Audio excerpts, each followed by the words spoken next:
So CSR related first ఏం పని చేయాలి? ఫస్ట్ సిఎస్ఆర్ కమిటీ అనేది ప్రిపేర్ చేయాలి. ఆ సిఎస్ఆర్ అంటే కమిటీ ప్రిపేర్ చేయాలి, ఎక్స్పెండిచర్ చూసుకోవాలి, పాలసీ, యాన్యువల్ రిపోర్ట్ ఇవి ప్రిపేర్ చేయాలి. కమిటీ ఎక్స్పెండిచర్ ఎంత ఎక్స్పెండ్ చేస్తుంది, పాలసీ ప్రిపేర్ చేయడం, పాలసీ ప్రిపేర్ చేస్తుంది, యాన్యువల్ రిపోర్ట్. సో లిమిట్ వచ్చేసరికి profit 5 crores, net worth 500 crores, turn over 1 crore. పనౌతి పిఎన్టీ, ప్రాఫిట్, నెట్వర్త్, టర్న్ ఓవర్ 500,000. ఒక్కసారి అప్లై అయితే 3 years వరకు అప్లై అవుతూనే ఉంటుంది.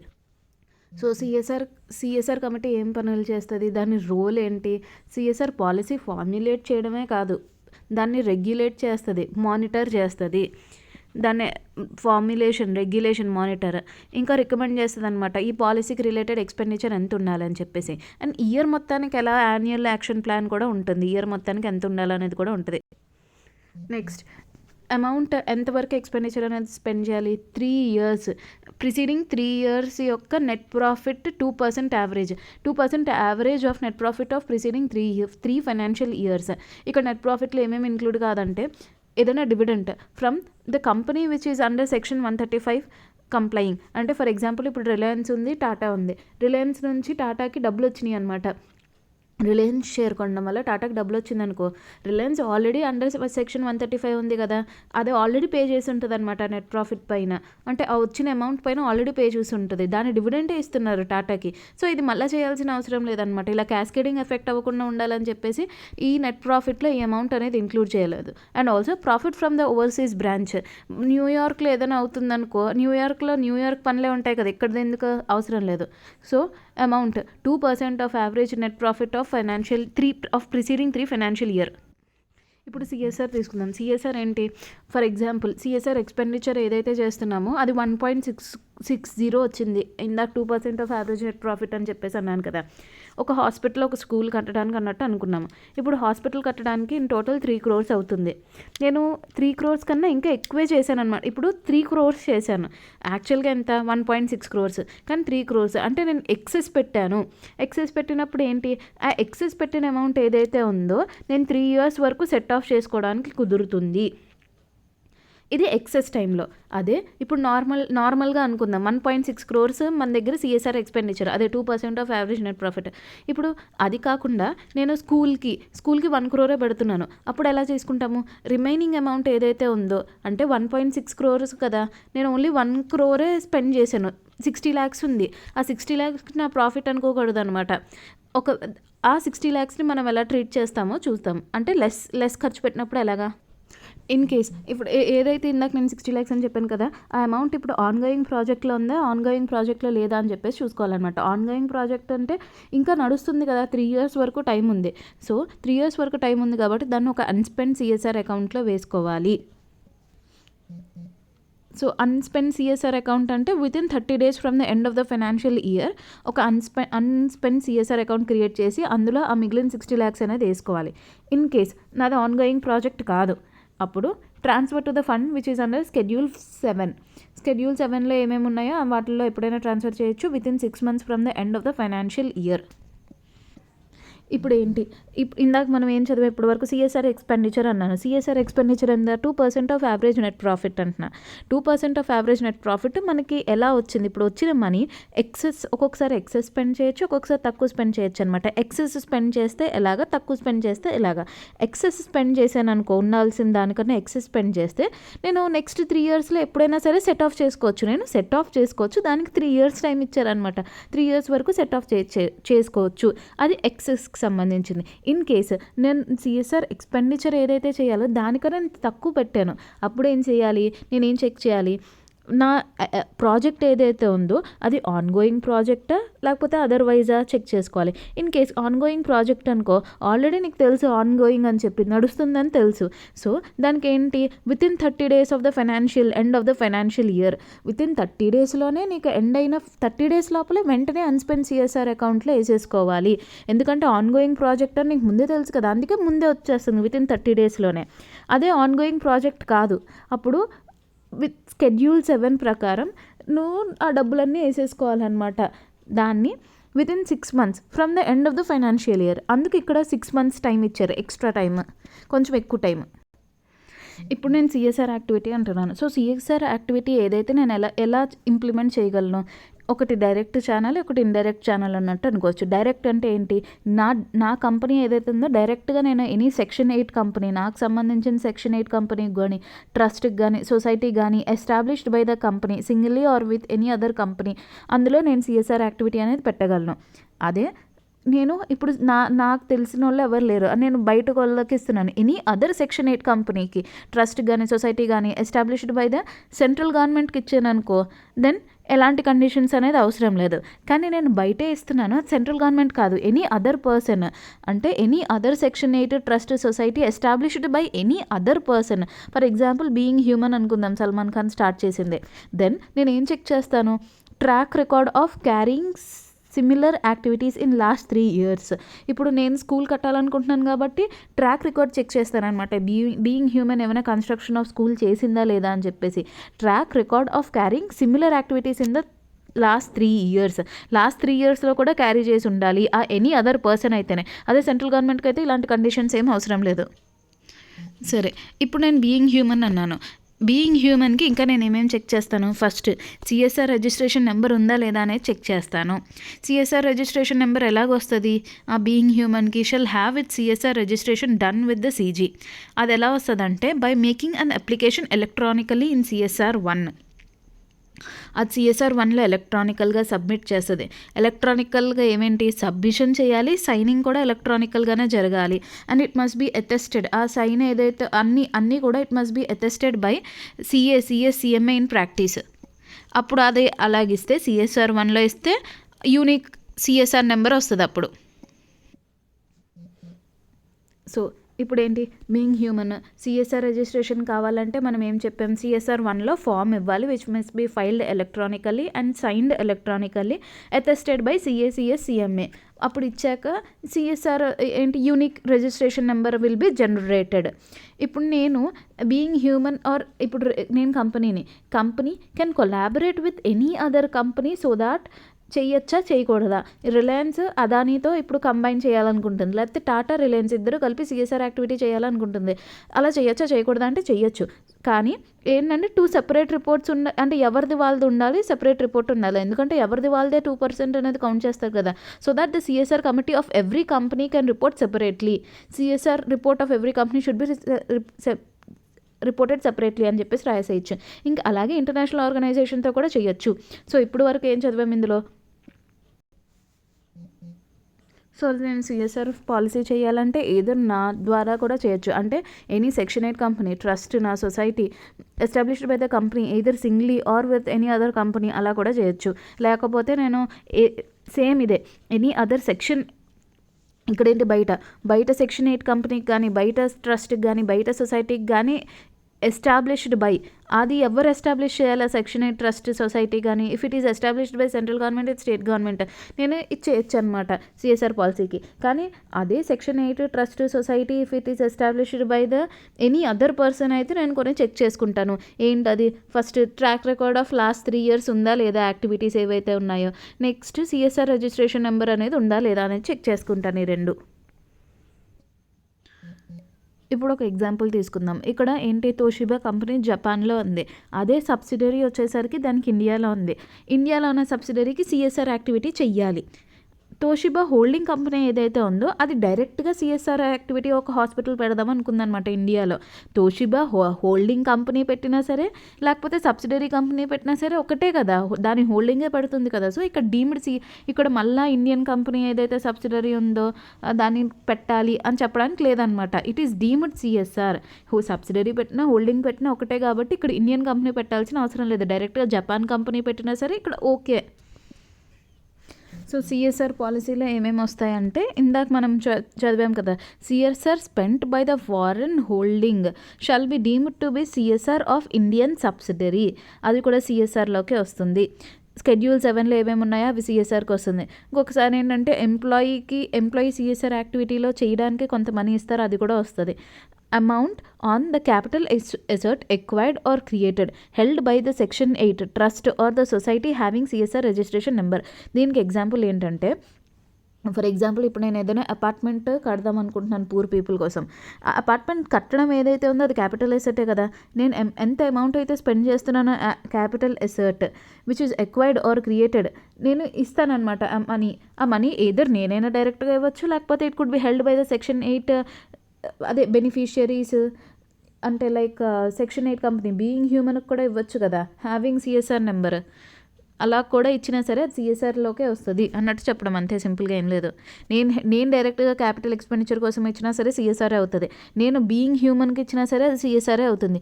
బీయింగ్ హ్యూమన్ అంటే ఏంటి, అక్కడ సిఎస్ఆర్ రిజిస్ట్రేషన్ నెంబర్ అనేది ఉండాలి. అక్కడ నేను ఉన్నా లేకపోయినా, లేకపోతే బెనిఫిషియరీస్ ఎవరున్నా సరే అది కూడా సిఎస్ఆరే. ఇప్పుడు ఏవేవి సిఎస్ఆర్ కాదు, ఏదైనా expense in the ordinary course of business జరుగుతుంది, అది సిఎస్ఆర్ కాదు. దానికి ఒకప్పుడు ఎక్సెప్షన్ ఉండేది, ఫార్మా కంపెనీ, అది ఇప్పుడు లేదు. ఎక్స్పెన్స్ ఏదైతే జరుగుతుందో ఆర్డినరీ కోర్స్ ఆఫ్ బిజినెస్, అది నా బిజినెసే, నేను దాన్ని సిఎస్ఆర్ అని చెప్పుకుంటే ఎలాగా.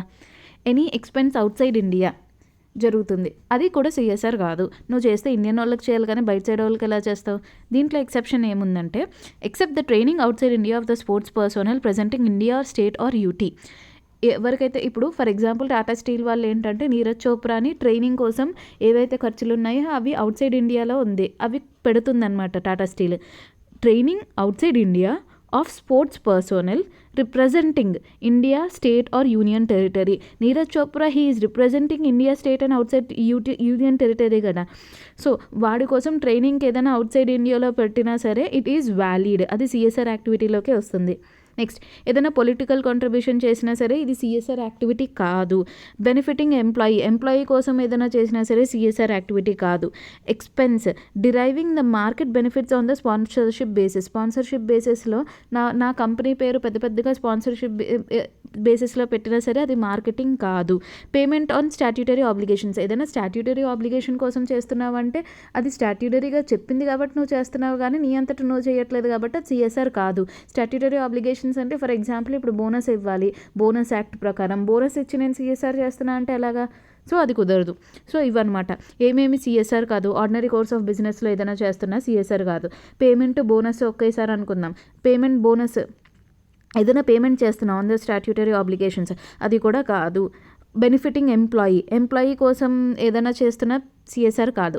Next, expense out side India except training expense ఏదైనా అవుట్ సైడ్ ఇండియా చేస్తున్న సిఎస్ఆర్ కాదు. దీనికి ఎక్సెప్షన్ ఏంటంటే training outside India of the sports personal representing India state or union territory.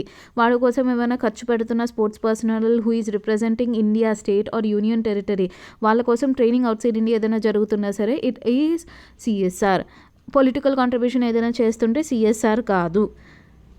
ఏదైనా sponsorship deriving marketing benefits on sponsorship basis any expense which is done and deriving the benefits on the benefits on sponsorship basis అయితే CSR కాదు. ఇప్పుడు annual action plan అంటే ఇక్కడ year మొత్తం మీద action plan అనేది ఎలా ఉంటుంది అన్నట్టు చూస్తామన్నమాట. First, CSR projects and programs to be undertaken. ఏమేమి సిఎస్ఆర్ ప్రాజెక్ట్స్ అండ్ ప్రోగ్రామ్స్ ఉన్నాయి ఇయర్ మొత్తం మీద అది చెక్ చేసుకుంటాం. మేనర్ ఆఫ్ ఎగ్జిక్యూషన్, ఎలా ఎగ్జిక్యూట్ చేస్తాం దాన్ని అంటే నేను ఎగ్జిక్యూట్ చేస్తానా లేకపోతే ఏదైనా బీయింగ్ హ్యూమన్కి ఇస్తానా, అలా రకరకాలుగా మేనర్ ఆఫ్ ఎగ్జిక్యూషన్ చూస్తాం. Modalities of utilisation of the funds, ఉన్న ఫండ్స్ని మనం ఎలా యూటిలైజ్ చేస్తాము. ఇంప్లిమెంటేషన్ స్కెడ్యూల్, మానిటరింగ్ ఎలా ఇంప్లిమెంట్ చేస్తాము. మానిటరింగ్ అండ్ రిపోర్టింగ్ మెకానిజమ్స్, దాన్ని మానిటర్ చేయాలి, రిపోర్ట్ కూడా చేస్తూ ఉండాలి. ఎప్పుడైనా సరే పాలసీ ఒకటే క్రియేట్ చేస్తే సరిపోదు కదా. నీడ్ అండ్ ఇంపాక్ట్ అసెస్మెంట్, అసలు నిజంగా నీడ్ అనేది ఉందా. ఫర్ ఎగ్జాంపుల్ ఇప్పుడు ఒక విలేజ్లో స్కూళ్ళు ఉన్నాయి, మళ్ళీ నేను వెళ్ళి ఇంకో స్కూల్ కడతానంటే ఎలాగా, అక్కడ హాస్పిటల్ లేకపోవచ్చు, నేను హాస్పిటల్ కట్టాలి. నీడ్ అండ్ ఇంపాక్ట్ అసెస్మెంట్, దాని యొక్క ఇంపాక్ట్ అసెస్మెంట్ ఎంతవరకు ఉన్నది. సో యాన్యువల్ యాక్షన్ ప్లాన్లో యూజువల్గా ఏమేమి వస్తాయి, CSR project programme to be undertaking, manner of execution, modalities and utilisation of funds, implementation schedules, monitoring and reporting mechanisms, need and impact assessment. So impact assessment అనేది దేనిది చేయాలి, ఎవరు చేయాలి. First, independent agency who has completed 1 year. ఏది independent agency who has completed 1 year వాళ్ళే చేయగలరు. వాళ్ళకి ఎంతవరకు ఫీ అనేది మనం ఇవ్వగలం, 50 lakhs or 2% of total expenditure whichever is higher. ఇప్పుడు average 2% of average net profit అని అన్నాం కదా, అందులో కొంత ఎక్స్పెండిచర్ తీస్తాం. ఆ ఎక్స్పెండిచర్లో 2% వరకే అలౌడ్ అనమాట. Next CSR committee. Every company CSR mandate. ఇప్పుడు దేని మీద ఇంపాక్ట్ అసెస్మెంట్ అనేది చెక్ చేస్తాము? Every company whose CSR mandate is 10 crores is equal to average, అంటే 3 కలిపి 10 crores దాటితే మన సిఎస్ఆర్ అమౌంట్ ఎక్స్పెండిచర్ చేయాల్సింది 10 crores దాటిందనుకో, average 2% of average net profit 10 crores కన్నా దాటితే అలాంటి దాని కంపెనీలకి ఇంపాక్ట్ అసెస్మెంట్ అనేది చేయాలి. ఏ ప్రాజెక్ట్స్ చేయాలంటే of the projects having outline of 1 crore. ఇప్పుడు ఇంపాక్ట్ అసెస్మెంట్ గురించి ఇది ఇలా చూస్తే బెటర్గా అర్థమవుతుంది. ఇప్పుడు సిఎస్ఆర్ ఏదైతే ఉందో 2021, 22, 23, 24 మూడింటికి కలిపి 10 crore, 12 crore, 14 crores ఇది ఎక్స్టెండ్ అయిందన్నమాట. ఈ మూడు కలిపి యావరేజ్ 10 crores దాటింది, 12 crores వచ్చింది. సో ఈ మూడు కలిపి యావరేజ్ ఏదైతే దాటిందో దానికి అసెస్మెంట్ అనేది మనం చేస్తాము, CSR assessment. Okay, assessment of A projects చేస్తాము? ఏ ప్రాజెక్ట్ అయితే 1 crore కన్నా ఎక్కువ దాటిందో ఆ ప్రాజెక్ట్ కోసం చేసుకుంటాం. For example school, hospital, cataract operation కోసం ఉంది, ప్లాంట్, వీల్ చైర్, అంబులెన్స్ ఇలాగ ఉన్నాయన్నమాట. స్కూల్ కోసం 3 crores అయింది, ఇక్కడ 1 crore దాటింది కదా, సో అసెస్మెంట్ అనేది చేస్తాం. హాస్పిటల్ కూడా 1.5 crore వచ్చింది, దాటింది కదా, దానికి కూడా చేస్తాము. 90 lakhsకి అవ్వదు, ఎందుకంటే 1 crore కన్నా తక్కువ ఉంది. 40 lakhs, 20 lakhs ఇవన్నీ తక్కువ ఉన్నాయి, వాటికి ఇంపాక్ట్ అసెస్మెంట్ అనేది అవసరం లేదు. అంబులెన్స్ ఇక్కడ 2 crores అనేది దాటింది, సో ఇక్కడ ఇంపాక్ట్ అసెస్మెంట్ అనేది చేస్తాము. ఇప్పుడు ఇందాక మనం చదివాం కదా, ఏదైతే తక్కువ అమౌంట్ వచ్చిందో, అంటే ఇందాక మనం చదివినప్పుడు ఎక్సెస్, ఒకవేళ ఎక్సెస్ పే చేస్తే 3 years వరకు వెళ్ళడానికి ఉంటుంది. అదే తక్కువ పే చేసామనుకో దాన్ని సెపరేట్, అదే ప్రాజెక్ట్ బేస్ మీద, అదే ఆన్ గోయింగ్ ప్రాజెక్ట్ అయితే వితిన్ 30 daysలో చేయాలి. ఆన్ గోయింగ్ ప్రాజెక్ట్ కాకుండా అదర్వైజ్ అయితే 6 months లోపల ట్రాన్స్ఫర్ చేయాలి. ఇన్ కేస్ అన్స్పెంట్ అకౌంట్లో విడిగా ఇవ్వకపోతే పెనాలిటీ ఎంత? 135 subsection 7 ప్రకారం పెనాలిటీ ఇది 2% of the amount of the penalty or 1 crore whichever is less. Officer అయితే 1/10 of the amount required by the company to be transfer to the amount or unspent account or 2 lakhs whichever is less. बात नहीं मानी तो company को कितना भरना पड़ेगा? 2/10 amount of penalty 1 crore rupees, इसमें से जो भी less whichever is less this is the limit. Officer को कितना भरना पड़ेगा? 1/10 of amount required by company to be transfer to the amount. जो अमाउंट आपको बैंक में ट्रांसफर करना था, मान लो 200 crore रुपए आपको ट्रांसफर करना था, ठीक है, सॉरी 200 crore रुपए था, इसमें से 150 रुपीस खर्च हो गया and 50 crore rupees is left, right? तो आपको 50 crore रुपए बैंक में ट्रांसफर करना है, ये बात समझ गई? 50 crore रुपए आपको बैंक में ट्रांसफर करना है, ये बात समझ गई? ये बात सबको समझ में आ गई? 50. సో ఆఫీసర్ ఇన్ డిఫాల్ట్ దగ్గరికి వచ్చేసరికి 50 crores ట్రాన్స్ఫర్ చేయాలనుకుంటున్నాం, దాని యొక్క 1/10. 50 का 1/10. So 1/10 of amount required by company to be transferred to the amount to be transferred to the account or unspent CSR account or 2 lakh rupees whichever is less. इसमें से जो भी कमाता है, तो अपन कैसे कैलकुलेट करेंगे? 50 crore rupees का 1/10 5 crore rupees और unspent CSR account 50 crore rupees or 2 lakh rupees whichever is less, that would be the penalty for officers. ठीक है. 135 subsection 7 ఏం చెప్తుంది? If the company defaults in complying with the provisions, ఇందాక మనం చెప్పిన provisions, the company shall be liable to pay the penalty twice the amount required to be transferred by the company to the fund specified in the schedule 7 or unspent corporate social responsibility, unspent CSR as case may be or 1 crore whichever less. ఇందాక 2 amount of penalty 2% 2 times అన్నాం కదా, ఆ 2 times ఏంటి? ఎంత amount అయితే transfer చేయాలి. ఈ example ఏంటి? 50 crores. నెక్స్ట్ 135 subsection 8 ఏం చెప్తుందంటే, central government is empowered to give the general or the special directions to a company or the class of the companies as if consider necessary to ensure the compliance provisions under section 135 and such company. ఏమంటే సింపుల్గా ఏం లేదు, central గవర్నమెంట్కి power ఇచ్చారనమాట ఏదైనా directions issue చేయడానికి company పైన. ఎందుకు పవర్ ఇచ్చారు? డైరెక్షన్స్ ఏదైనా ఇష్యూ ఎందుకు చేయొచ్చు? ఇది చెప్తే సిఎస్ఆర్ అనేది అవుతుంది. అలాంటి కొత్త కొత్త డైరెక్షన్స్ ఏదైనా ఉంటే సిఎస్ఆర్ ఇవ్వచ్చు అనమాట కంపెనీ పైకి. సిఎస్ఆర్ కంప్లై చెయ్యడానికి సెంట్రల్ గవర్నమెంట్ స్పెషల్ డైరెక్షన్స్ ఇవ్వచ్చు కంపెనీకి. ఇప్పుడు ఎప్పుడైనా సరే 3 consecutive years ఒకవేళ కంప్లై అవ్వకపోతే 135 ప్రకారం నెట్ ప్రాఫిట్ ఏవైతే ఉందో అవి రాలేదనుకో, లిమిట్లో రాలేదనుకో, దెన్ ఇవి 135(2) నుంచి 6 వరకు కంప్లై చేయాల్సిన అవసరం లేదనమాట. సబ్సెక్షన్ 2 నుంచి సబ్సెక్షన్ 6 వరకు. అంటే ఏంటి? అన్స్పెంట్ సిఎస్ఆర్ అకౌంట్లో వేయాలి, లేకపోతే సెపరేట్గా వేయాలి అన్నట్టు చెప్పాను కదా, అవి కంప్లై చేయాల్సిన అవసరం లేదు. సిఎస్ఆర్ కమిటీ కూడా ఫామ్ చేయాల్సిన అవసరం లేదు. అసలు లిమిట్లో 3 consecutive years వరకు, అంటే బ్యాక్ టు బ్యాక్ అవ్వకపోతే అవి కంప్లై చేయాల్సిన అవసరం లేదు. బేసిక్ ప్రొవిజన్ కంప్లై చేస్తే సరిపోతుంది. ఏది చేయాల్సిన అవసరం లేదంటే సిఎస్ఆర్ కమిటీ ఫామ్ చేయాల్సిన అవసరం లేదు, అన్స్పెంట్ అకౌంట్లో ఇవ్వాలి లేకపోతే సెపరేట్ అకౌంట్లో ఇవ్వాలి అవి చెప్పాను కదా, అవి చేయాల్సిన అవసరం లేదు. ఇప్పుడు సిఎస్ఆర్ ఎక్స్పెండిచర్ చూద్దాం. సిఎస్ఆర్ ఎక్స్పెండిచర్ అంటే మనం 2% of average net profit, for example 200 crores వచ్చిందనుకో, దాని యొక్క 5%, 2% యావరేజ్ ప్రాఫిట్ యొక్క 5% వరకే నువ్వు సిఎస్ఆర్ ఎక్స్పెండిచర్ అని చూపించుకోవచ్చు, లేకపోతే అడ్మినిస్ట్రేటివ్ ఓవర్ హెడ్ అని చూపించుకోవచ్చు. అంతేగాని నువ్వు ఎక్కువ చూపించడానికి కుదరదు. ఎందుకంటే ఒకప్పుడు ఏం చేసేవారంటే అడ్మినిస్ట్రేటివ్ ఓవర్ హెడ్ ఎక్కువ చెప్పేసి 59 crores 60 crores అని చెప్పి యాక్చువల్గా అయ్యేది 1 crore 59 crores అని చెప్పి డబ్బులు దాచేసుకునేవారు అనమాట. అందుకు ఈ ప్రొవిజన్ తీసుకొచ్చారు. The board shall ensure that the administrative overhead shall not exceed 5% of the total CSR expenditure of the company for the financial year. ఇక్కడ ఇప్పుడు నేను చదివిందే, మనం ఆల్రెడీ చదివింది 6 months అవన్నీ వస్తాయి అన్నమాట. అంటే ఎక్సెస్ స్పెండ్ చేస్తే ఏంటి, తక్కువ స్పెండ్ చేస్తే ఏంటి, అవన్నీ వస్తాయి అన్నమాట సిఎస్ఆర్ ఎక్స్పెండిచర్లో. ఇంకో రూల్ ఏం చెప్తుందంటే సిఎస్ఆర్ రిపోర్టింగ్లో ఏమొస్తుంది, బోర్డ్ రిపోర్ట్తో పాటు మన సిఎస్ఆర్ రిపోర్ట్ కూడా అటాచ్ చేసి వెళ్ళాలన్నమాట. The board report of the company covered under these rules pertaining to any financial year shall include annual report on CSR containing the particulars specified in the Annexure 1 or Annexure 2. ఏం లేదు, సింపుల్గా ఏంటంటే board రిపోర్ట్తో పాటు annual report కూడా ఉండాలి. In case of a foreign company ఉందనుకో, balance షీట్తో పాటు ఈ సిఎస్ఆర్ పర్టికులర్స్ కూడా అటాచ్ చేసి ఉండాలి. ఇంపాక్ట్ అసెస్మెంట్ గురించి మాట్లాడుతున్నారనమాట. ఇంపాక్ట్ అసెస్మెంట్ అంటే ఏంటి, every company having average CSR obligation of 10 crore rupees or more in pursuance to the subsection 5 of 135 of the act.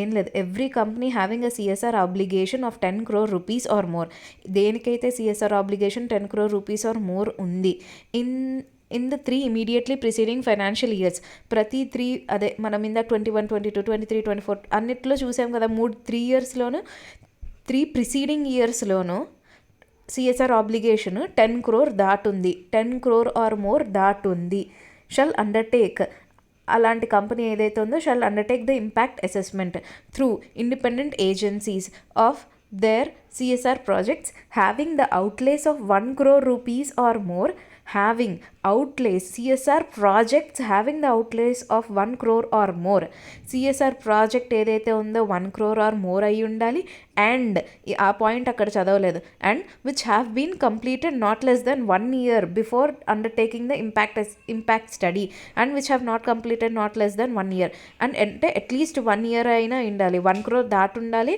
And ఆ ప్రాజెక్ట్ ఏదైతే ఉందో అది స్టార్ట్ చేసి 1 year అయినా అయి ఉండాలి.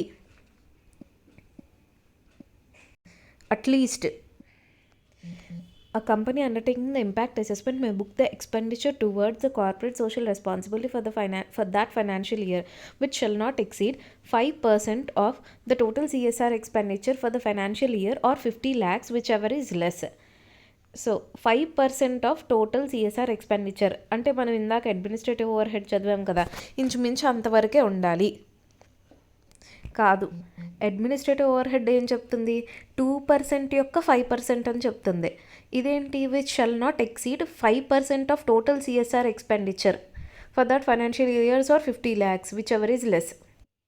ఇప్పుడు పర్పస్ ఆఫ్ సిఎస్ఆర్ ఆడిట్ అనేది ఎందుకు చేస్తున్నాం, to ensure the compliance of the companies act 2013 with respect to the constitution of committee, formation of policy, spending towards the CSR activities, వీటన్నిటికీ సిఎస్ఆర్ యాక్ట్ ఇవి ఏదైతే ఉన్నాయో పాలసీ ఫామ్ చేయడం కానీ, CSR committee form అవ్వడం, పాలసీ ఫామ్ చేయడం, CSR expenditure ఏదైతే ఉన్నదో అవన్నీ కరెక్ట్గా జరుగుతున్నాయా యాజ్ పర్ సెక్షన్ 135 అన్నట్టు చెక్ చేయడానికి ఫస్ట్ థింగ్.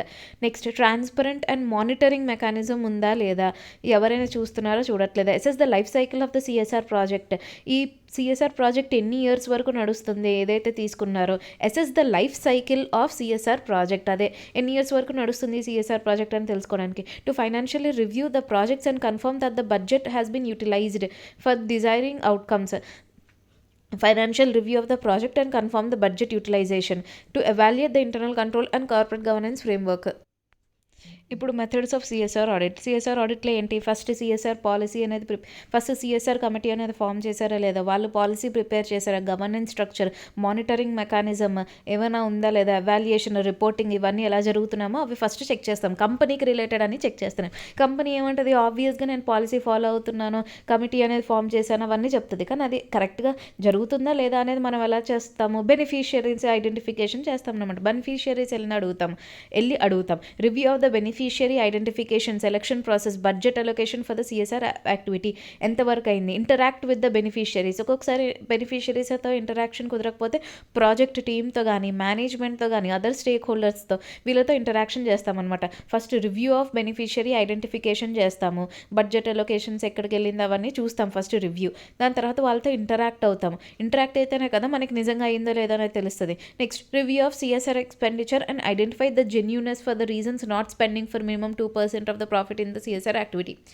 ఇవి methods of CSR audit. First company గురించి మొత్తం రాసేస్తాము, తర్వాత బెనిఫిషియరీని ఐడెంటిఫై చేయడం, తర్వాత బెనిఫిషియరీతో ఇంటరాక్ట్ అవ్వడం, బెనిఫిషియరీతో కాకపోతే ప్రాజెక్ట్ టీమ్తో కానీ, మేనేజ్మెంట్తో కానీ ఇంటరాక్ట్ అవ్వడం, ఒక 2% స్పెండ్ చేశారా లేదా అనేది చూడడం, ఒకవేళ స్పెండ్ చేయలేదనుకో ఎందుకు స్పెండ్ చేయలేదు, దాని వెనక రీజన్ అనేది జెన్యూన్గా ఉందా లేదా అనేది చెక్ చేయడం. ఏమేమి ఉన్నాయి సిఎస్ఆర్ ఆడిట్లో, eradicating hunger, poverty, malnutrition, promoting health care అవి ఉన్నాయి. Swachh Bharat, promoting education, gender equality, women empowerment.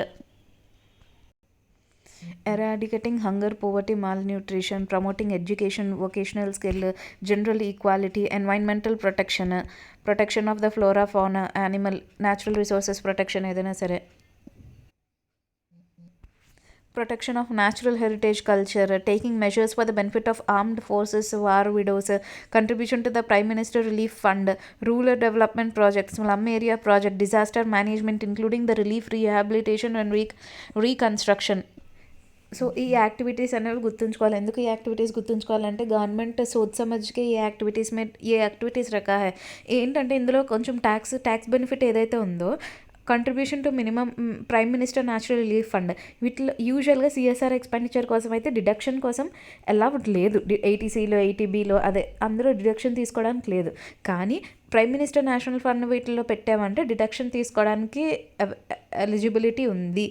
ఇది ఒక్కటి ఇచ్చారనమాట. అలా కొన్ని ఉన్నాయి. డిజాస్టర్ మేనేజ్మెంట్, నేషనల్ కెలామిటీస్, వాటిలో డిడక్షన్ కూడా చేసుకోవచ్చు. ఒకవేళ 100 crores నేను పెట్టానని చెప్పి కంపెనీ చెప్పుకున్నా అందులో కూడా డిడక్షన్ అమౌంట్ తీసుకుంటుందన్నమాట. సో ఇందులో అది ఇప్పుడు నాలెడ్జ్ కోసం చెప్పాను. యాక్చువల్గా ఏంటి, ఇప్పుడు ఇందులో చదివిన దాంట్లో ఫస్ట్ పొట్టకూటి, ఎవరైనా సరే ఏదైతే చదువుకున్నా సరే పొట్టకూటి కోసమే కదా. సో ఫస్ట్ ఎడ్యుకేషన్ వేసుకుందాం. ఎడ్యుకేషన్ తర్వాత హంగర్ కోసం చదువుతాము, మంచిగా చదువుతాం అనమాట. ఉమెన్ ఎంపవర్మెంట్, ఈ 3. న్యాచురల్ కెలామిటీ, లేకపోతే rural development project, slum area development. Women అంటే గంగాతో సమానం, క్లీన్ గంగా ఫండ్. ఉమెన్ అంటే గంగాతో సమానం కాబట్టి క్లీన్ గంగా అనగానే ఎన్వైరన్మెంట్ అనగానే నేషనల్ హెరిటేజ్, అవి armed forces, war widow women ఒక్కొక్కసారి విడో అవ్వచ్చు, లేకపోతే గంగలాగా పవిత్రంగా ఉండొచ్చు. Prime minister national relief fund, ఇది యాక్చువల్గానే గుర్తుంటుంది. Rural development, slum area, disaster management. ఆమె ఒక్కొక్కసారి డిజాస్టర్ కూడా తీసుకొస్తుంది అనమాట. ఆమె మీకు ఒకవేళ గుర్తుంచుకోవాలనుకుంటే ఉమెన్ మీదే ఉంది సిఎస్ఆర్ అంతా.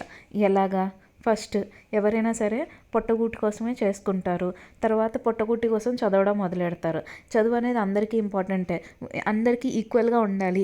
ఉమెన్కి కూడా ఉండాలి, ఉమెన్ ఎంపవర్మెంట్. అదే ఉమెన్ అంటే మంచి గంగతో సమానం అనమాట. ప్యూర్గా అంటే పవిత్రమైన ఉమెన్ క్లీన్ గంగా ఫండ్తో సమానం. క్లీన్ గంగా ఫండ్ అంటే ఎన్వైరన్మెంట్. అలాగే ఎన్వైరన్మెంటే కాదు, ఒక్కొక్కసారి కొంతమంది ఉమెన్ విడో కూడా ఉంటారు. విడో అంటే taking measures for the benefit of armed forces, war widows. అలా పాపం వాళ్ళు విడోలు కూడా ఉంటారు. వాళ్ళందరినీ ప్రొటెక్ట్ చేయడం, వాళ్ళు ఎందుకు వార్ విడోస్ అయ్యారు, నేషనల్ హెరిటేజ్, వాళ్ళందరినీ ప్రొటెక్ట్ చేయడం మన నేషనల్ హెరిటేజ్ అనమాట. National heritage art, culture, restoration of buildings అవన్నీ కూడా వస్తాయి. ఇలాగ 5 to 6 వరకు అయిపోయినాయి. అండ్ ఎంత ఉమెన్ పాపం ఎంత మంచి వాళ్ళైనా ఒకసారి వాళ్ళే డిజాస్టర్ తీసుకొస్తారు. 7 డిజాస్టర్, స్లమ్ముల్లో ఉన్న వాళ్ళు డిజాస్టర్ తీసుకొస్తారు. Slum area development, disaster. సరే, ఎవరెవరు డిజాస్టర్ తీసుకొస్తారు? రూరల్లో ఉండేవాళ్ళు, స్లమ్ ఏరియాలో ఉండేవాళ్ళు, వాళ్ళు డిజాస్టర్ తీసుకొస్తారు. సో ఉమెన్లో వచ్చేసరికి గంగాలో ఉండేవాళ్ళు ఉంటారు, వార్ విడోస్ అయిపోయిన వాళ్ళు ఉంటారు, స్లమ్ ఏరియా రూరల్లో ఉండేవాళ్ళు డిజాస్టర్ కూడా తీసుకొస్తారు. సో ఇవి గుర్తుంచుకునే పద్ధతి. सबसे पहला पॉइंट होगा, क्या सीएसआर रिलेटेड प्रोविजंस कंपनी के ऊपर एप्लीकेबल है? सेकंड, इफ यस तो क्या सीएसआर कमेटी बनी है? नहीं बनी है तो क्या पॉलिसी बनी है, उसको प्रॉपर्ली मॉनिटर हुआ है या नहीं? पॉलिसी बनी है तो क्या 2% of average net profit of 3 preceding financial years, अगर अपन ये लाइन पेपर में लिख के आएंगे तो क्या करेंगे? हाईलाइट. क्यों? क्योंकि सबको 3 प्रीसीडिंग ईयर याद नहीं होगा, अपने को याद है तो अपन क्या करेंगे, उसको हाईलाइट. ठीक. और यस, बोर्ड कमेटी का कॉम्पोजिशन 3 डायरेक्टर्स है या नहीं और 1 डायरेक्टर इंडिपेंडेंट है या नहीं? सीएसआर पॉलिसी की जो और प्रोविजन है जो वहां पे कंट्रीब्यूट किया है या नहीं? जो स्पेसिफाई किया था, जो उन्होंने सीएसआर के लिए स्पेसिफाई किया था, उसमें कंट्रीब्यूट किया है या नहीं? సో సిఎస్ఆర్ చెక్ లిస్ట్లో ఏంటి? ఫస్ట్ నా కంపెనీకి అనేది సిఎస్ఆర్ అనేది అప్లికబుల్ అవుతుందా లేదా check. If the company is required to form CSR committee, CSR applicable అయితే సిఎస్ఆర్ కమిటీ అనేది నేను పెట్టానా లేదా, సిఎస్ఆర్ కమిటీ ఏదైతే పెట్టానో అది అకార్డింగ్ టు ద బోర్డ్, లేకపోతే అక్కడ ఏం చెప్పారు according to the composition of 135 అయిందా లేదా, కంపోజిషన్ అనేది యాజ్ పర్ 135 ఉందా లేదా. ఓకే, సిఎస్ఆర్ కమిటీ పెట్టింది. సిఎస్ఆర్ కమిటీ పని ఏంటి? పాలసీని ప్రిపేర్ చేయడం. సిఎస్ఆర్ పాలసీ అనేది ప్రిపేర్ చేసిందా లేదా, ఆ పాలసీ అనేది పాలసీ ప్రకారం ఎక్స్పెండిచర్ ఏదైతే ఉందో కరెక్ట్గా చేశారా లేదా, 2% of average net profit of preceding 3 financial years అలా రాస్తే అండర్లైన్ చేయాలి. ఫస్ట్ సిఎస్ఆర్ ఫామ్ అయిందా, సిఎస్ఆర్ అనేది అప్లికబుల్ అవుతుందా లేదా, సిఎస్ఆర్ అప్లికబుల్ అయితే సిఎస్ఆర్ కమిటీ అనేది ఫామ్ చేశారా లేదా. సిఎస్ఆర్ కమిటీ ఫామ్ చేసినప్పుడు దాని పని ఏంటి? కమిటీ ఫామ్ చేసింది కరెక్ట్గా ఫామ్ చేశారా లేదా. ఫస్ట్ సిఎస్ఆర్ కమిటీలో 2 పాయింట్లు. కమిటీ తర్వాత కమిటీ పని ఏంటి? పాలసీ ప్రిపేర్ చేయడం. పాలసీ ప్రిపేర్ చేశారా, పాలసీ ప్రకారం ఎక్స్పెండిచర్ చేశారా లేదా, ఏదైతే ఎక్స్పెండిచర్ చేశారో అది కరెక్ట్గా ఎక్స్పెండిచర్ చేశారా, ఇంప్లిమెంట్ అవుతుందా లేదా. ఎక్స్పెండిచర్ చేసింది కరెక్ట్ ప్రాజెక్ట్లోనే పెట్టారా, స్కెడ్యూల్స్ ఎవెన్లోనే పెట్టారా లేదా. Check whether the CSR activities undertaken as per the CSR policies are right or wrong and it excludes the activities undertaken in the normal conduct of business. Exclude చేస్తుందా లేదా, normal conduct of బిజినెస్లో చేసే యాక్టివిటీస్ని exclude చేస్తుందా.